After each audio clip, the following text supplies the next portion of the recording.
ప్రతి ఒక్కరూ seed balls తయారు చేయాల్సిన అవసరం చాలా ఉంది. ఎందుకంటే ప్రపంచవ్యాప్తంగా CO2 అనేది చాలా ఎక్కువగా పెరిగిపోతుంది. 400 పార్ట్స్ పర్ మిలియన్ కి పెరిగిపోయింది. ఇప్పుడు 410 నుంచి ఇంకా పెరిగే అవకాశం ఉంది అంటున్నారు. ఇటువంటి పరిస్థితుల్లో మనం ఎక్కువగా చెట్లను నాటాలి.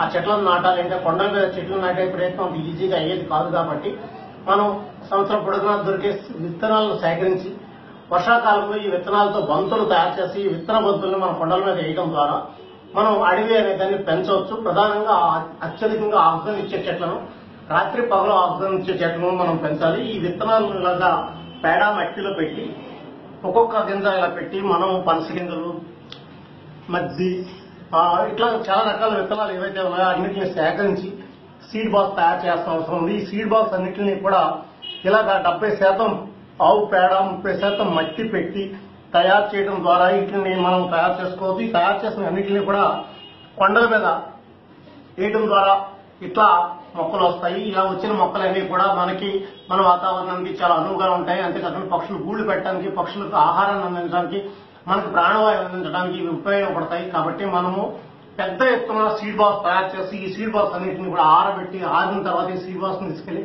కొండల మీద వేయాలని అందరినీ కోరుతున్నాము.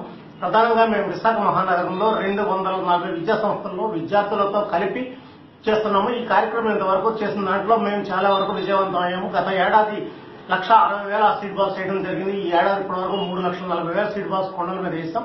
ఇంకో 2 లక్షల